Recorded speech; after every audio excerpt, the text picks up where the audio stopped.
இங்கே 12ஆம் கிளாஸ் மாணவி ராமேஸ்வரத்தில் கொலை பண்ணி பிரச்சனையாக இருக்குது. இது மாதிரி இது வந்து ஒரு பெரிய வருத்தத்தை மட்டுமில்லை, அச்சத்தையும் ஏற்படுத்தியது. இதுக்காக தான் நான் வந்து ஒரு கோரிக்கையை வச்சேன், முதலமைச்சருக்கும் டிஜிபிக்கும் வச்சேன்.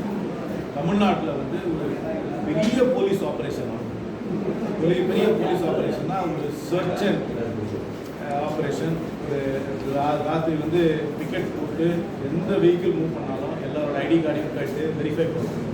ரவுடி லிஸ்ட்டை எடுத்து எல்லாரையுமே வந்து வாரத்துக்கு 3 முறை ஒரு போலீஸ் ஸ்டேஷனில் கையெழுத்து போடணும். ரொம்ப கடுமையான ஒரு போலீஸ் ஷோ ஆஃப் ஃபோர்ஸ் அப்படின்னு சொல்லுவாங்க. அவங்களுடைய பலத்தை காமிக்கணும். காவல்துறை தன் பலத்தை காமிக்கணும். அந்த பலத்தை காமித்தால் தான் மக்களுக்கு ஒரு நம்பிக்கை வரும்.